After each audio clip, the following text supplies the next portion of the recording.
Hi, everyone. Welcome back to Beguiled by Books. Today, I'm sharing with you my May reading wrap-up. Let's get started.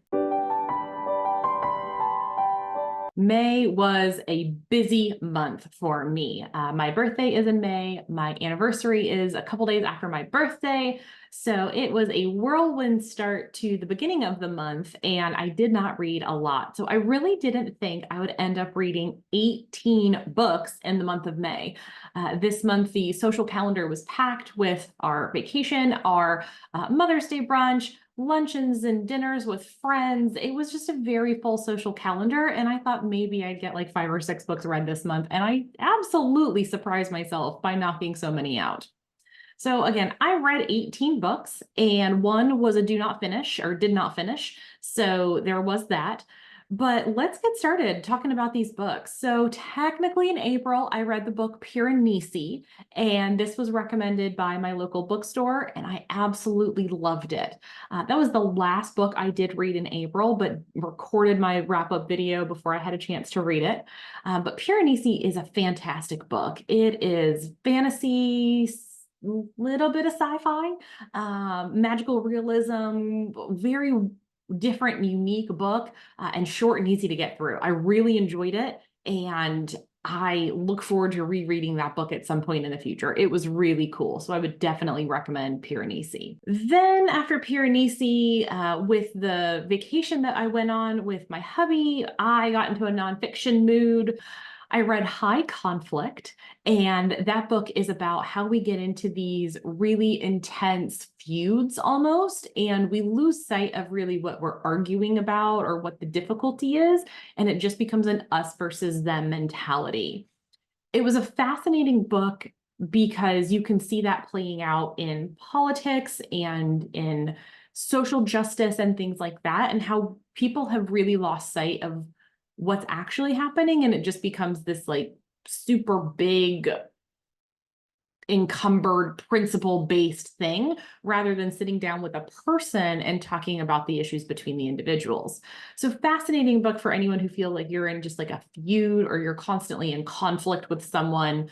Really good book there. I also read How to Tell a Story, which is by a group called The Moth. I'd never heard of The Moth. I don't even know how I came to end up buying this book.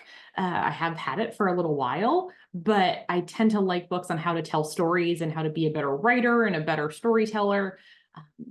I found this book, I read it, it was super short. And if you don't know what The Moth is, please feel free to Google it. It's more of a group, kind of like Toastmasters, that gets people to tell stories. But I had no idea. There was a lot of context I had to understand for this book. It was okay. I probably wasn't the right book at the right time for me. I took a short break from nonfiction and fiction, and I read a poetry book. I don't tend to read a lot of poetry books. I used to when I was a kid, and by kid, I mean, an angsty teenager. I really loved poetry at that age, and I still really love poetry. I just don't gravitate toward it anymore. But I Wrote This for You by Ian Sterling, and it was really beautiful. I read it in one sitting on, I think, a Saturday afternoon, and it was just lovely. There were very tender, sweet moments.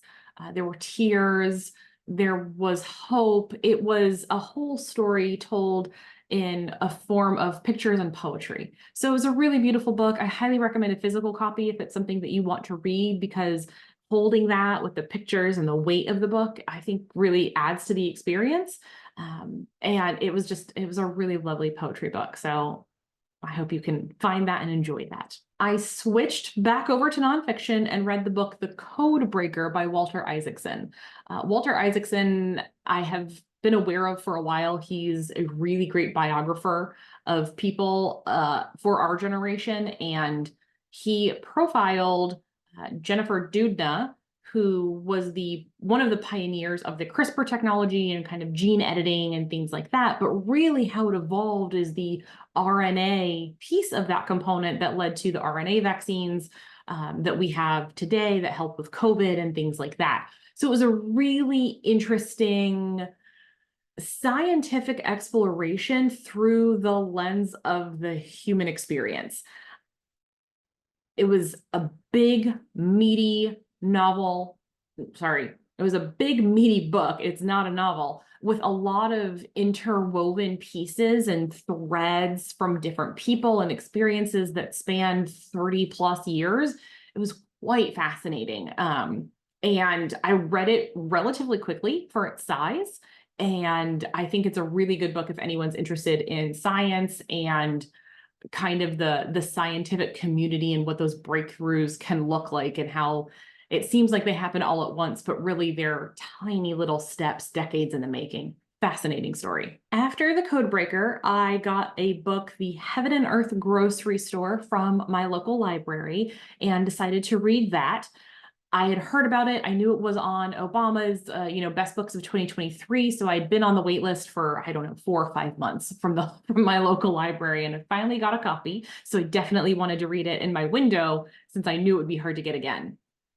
And it is, I don't know what I expected, but this book is not what I expected. The Heaven and Earth Grocery Store is a story about the Black and Jewish minority communities in a town in Pennsylvania in the, I would say 1930s and 1940s-ish. I think it's 1930s. The time period was a little vague for me. But really what happens and how these two communities who are ostracized by white people really come together and help support each other, and what that looks like when a young deaf child is at risk for a really terrible fate. It's an important book to read about those structures that were in place at that time, and how that lends itself to American history. It's a really interesting book. However, I wanted it to be louder. It's a quiet novel. There's not a ton of action. There's not a ton of drama. It's very much a snapshot in time. And I expected, and this is my expectations, coloring my perception. So keep that in mind. But I wanted it to be a louder, more action, exciting kind of story. That's what I was hoping it would be. And jury's still out. The next book I had on my Kindle for literally months, and it's an ARC. The book comes out this summer, 2024. It's called The Lost Story by Meg Schaefer. I had the absolute privilege of getting to read The Wishing Game by Meg Schaefer before it came out, and I fell in love with it. It's one of my favorite novels. I continue to recommend it. So I was utterly delighted when I got a chance to read an advanced reader copy of The Lost Story. And let me tell you, I was not disappointed. This is a fairy tale for grown-ups. It is so exciting and wholesome and sweet, and maybe there could be a sequel. I really hope there's a sequel. I love these characters so much. There's LGBTQ representation. It is fun and poignant and just delightful. And I hope you all can read this. This book is actually going to go into my summertime books recommendations later on this month. So check that out if you are interested. But yes, The Lost Story, loved it. 5 out of 5, can't complain. After reading The Lost Story, I knew any fiction book was going to be hard to top. So I needed a little bit of a nonfiction palate cleanser. So I tried a book called How Full Is Your Bucket? I had heard about this from a coworker, and I picked it up thinking it was going to be a little bit about organizational culture, interacting with people, the types of things I tend to read in the nonfiction space. And I had to DNF this book. It was absolutely not right for me.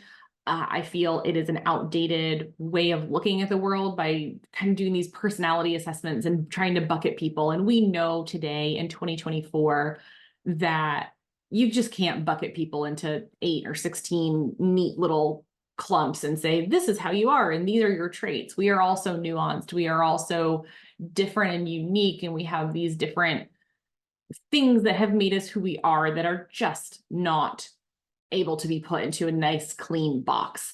So I had to DNF it. Wasn't worth the time and energy to read it. It's a super short book. I probably could have read it in 2 or 3 hours, and it wasn't even worth that time. So I read The Complete History of Scandinavia throughout the month of May while I was falling asleep.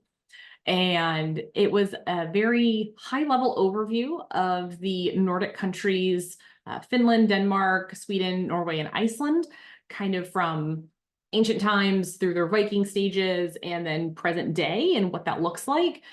And it was just a great overview. I love Scandinavia. I think history is really interesting. I like to read about lots of different places and their histories. And Scandinavia and Vikings have been speaking to me lately. So it was a great book to read. Of course, it's not very detailed. It doesn't go deep into the histories, but if you're curious, it's a good high-level overview, and there are some fun little tidbits in there for you. Still searching for the next book to make me feel really passionate about reading. I felt like I was kind of getting into a slump in May. I read the book, Is It Hot in Here by Zach Zimmerman, and the author had gone to high school with a friend of mine, and he's now a stand-up comic. And this is a book of short essays and musings by Zach Zimmerman, told in a very humorous way. He's from a very conservative, small town, rural Virginia place, and he's a very openly gay, liberal man whose lifestyle does not jive with his family's lifestyle and his upbringing. And the essays are just very entertaining, but very poignant musings on that balance and the family and what that means for him and how he lives life in New York City and being a comic. It's really interesting, very short. You can read it in one sitting. Great book for Pride Month because it's really hilarious. And yeah, I thought it was an enjoyable way to spend an afternoon. Throughout May, I had also been slowly chipping away at Pride and Prejudice by Jane Austen. I read this way back centuries ago in high school, and I did not like it in high school. I never got the whole Jane Austen, Pride and Prejudice, Mr. Darcy thing. It was just never my jam. So as an adult, I wanted to try it and see if I liked it, and I did.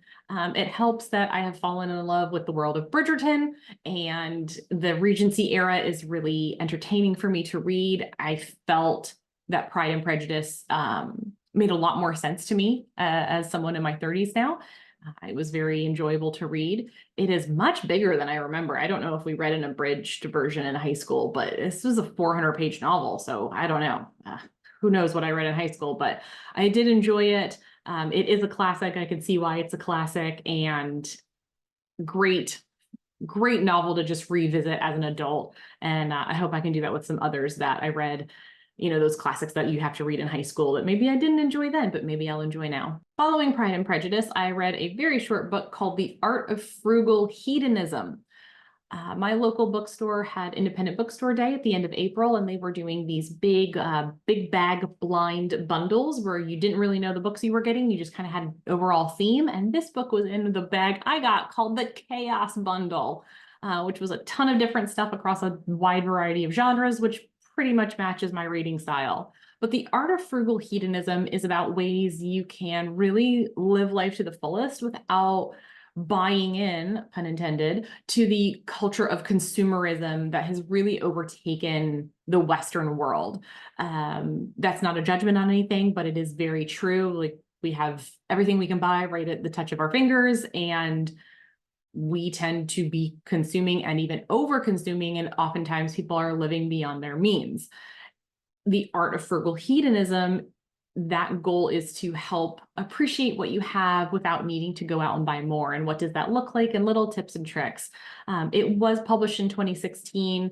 While I liked it, there are 100 different blogs out there that give you a lot of the same tips and tricks. But the principle is still the same of, take the time to appreciate what you have. Don't worry about what you don't have. Really common kind of platitudes.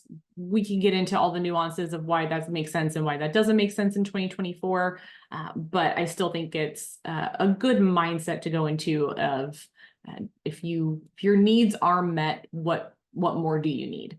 Still searching for something to really spark that reader love and sink into a book. I read the book, a nonfiction book called Storyworthy. One of the guys who visits the local bookstore that we go to on a regular basis, I saw him reading this and we started chatting about it. And Storyworthy, kind of like that book, The Moth, I told you about earlier, is about great ways to tell a story, and specifically tell a story about your life that's engaging and encourages that approachability and the storyteller in you. So there were a lot of really good nuggets. I didn't think everything, it was hard to apply everything all at once. I think that's one of those books you're going to need to revisit and slowly put these tips and tricks and practices in place. It's definitely not like a workbook. It is slowly changing how you think about telling a story rather than giving you a template of here's how you tell a story. And good book, very different than what I expected, but still very worthy of your time if you are interested in being a better storyteller. After Storyworthy, I decided to pull out Midnight at the Blackbird Cafe, which is a book I had been wanting to read for a while. I've had it for well over a year now and wanted to see if I enjoyed it as much as I thought I would, and I did. I loved it. It was the start of what I had been searching for, where I really wanted the books to grab me and let me get lost in them.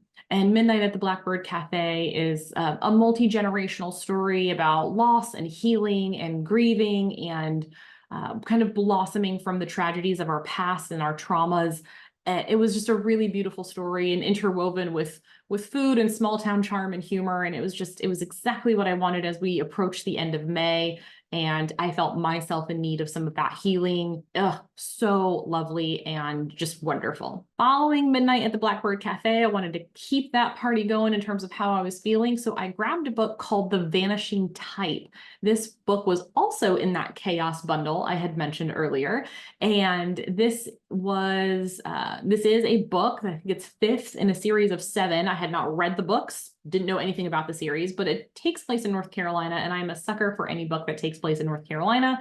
So I decided to read it. And as I expected, it's a cozy murder mystery novel about a small town in North Carolina that, sees an unexpected death in town and gets the whole town worked up. And the local book club is in place to help the police solve the murder. And it was sweet. It was cozy. A lot of good warm fuzzies in there.